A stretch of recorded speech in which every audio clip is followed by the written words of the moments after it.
Halo, salam guru penggerak. Perkenalkan, saya Nurul Rifki Huba, calon guru penggerak Angkatan 9 dari Kabupaten Sambas.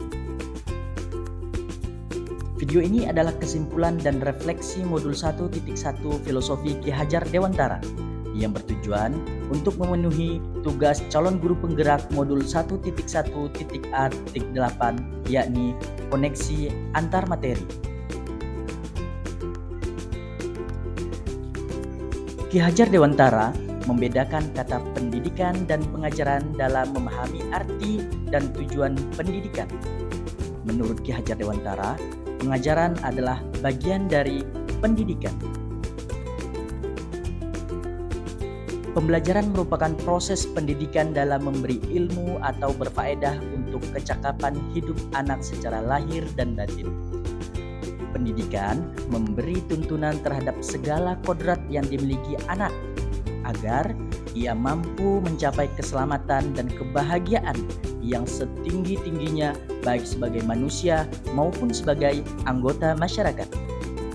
Pendidikan memberikan tuntunan terhadap segala kodrat yang dimiliki anak agar ia mampu mencapai keselamatan dan kebahagiaan yang setinggi-tingginya baik sebagai manusia maupun sebagai anggota masyarakat. Ki Hajar Dewantara menjelaskan bahwa dasar pendidikan anak berhubungan dengan kodrat alam dan kodrat zaman. Guru harus mendidik anak-anak dengan cara yang sesuai dengan tuntutan alam dan zamannya, dengan tetap mengutamakan kearifan lokal Indonesia. Apa yang Anda percaya tentang murid dan pembelajaran di kelas sebelum Anda mempelajari modul 1.1? Sebelum mempelajari modul 1.1, pembelajaran yang saya laksanakan terkesan kaku dan tidak memerdekakan murid.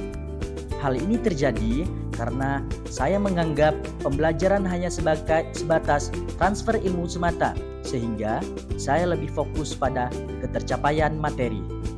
Yang kedua, saya menganggap semua murid memiliki kebutuhan yang sama. Saya tidak mempertimbangkan karakter murid, sehingga nilai kognitif menjadi acuan dalam tujuan pengajaran yang saya laksanakan. Pembelajaran dianggap berhasil jika murid telah mencapai KKM. Yang ketiga, pengajaran berpusat pada guru. Guru lebih mendominasi aktivitas di dalam kelas, sehingga murid tidak memiliki kesempatan yang luas untuk berperan aktif.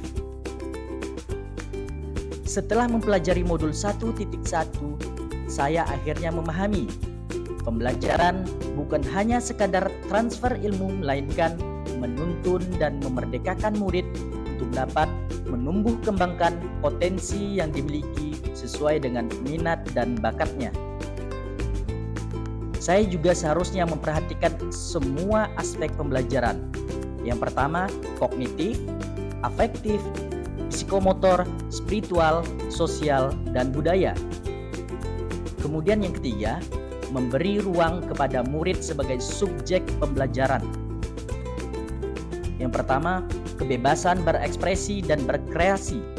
Kemudian yang kedua, mengemukakan pendapat. Kemudian yang ketiga, memilih cara.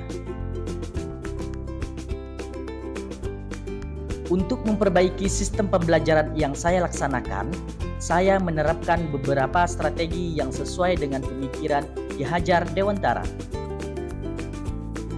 Ada 5 strategi yang saya siapkan. Yang pertama, mengenali dan memahami karakteristik murid dan memberikan pengajaran yang sesuai dengan kebutuhannya. Lalu yang kedua, menggunakan metode pembelajaran yang bervariasi, inovatif, dan kreatif dengan memanfaatkan teknologi dalam pembelajaran. Yang ketiga, merancang dan menerapkan strategi pembelajaran yang sesuai dengan kodrat alam serta relevan dengan sosial budaya. Yang keempat, melakukan refleksi terhadap proses pembelajaran yang telah dilaksanakan. Lalu yang terakhir adalah memperbaiki praktek pembelajaran yang mengutamakan kebutuhan murid agar terwujudnya pendidikan yang berorientasi pada murid. Demikianlah pemaparan kesimpulan dan refleksi modul 1.1 tentang pemikiran Ki Hajar Dewantara. Saya, Nurul Rifki Huba. Terima kasih dan salam guru penggerak.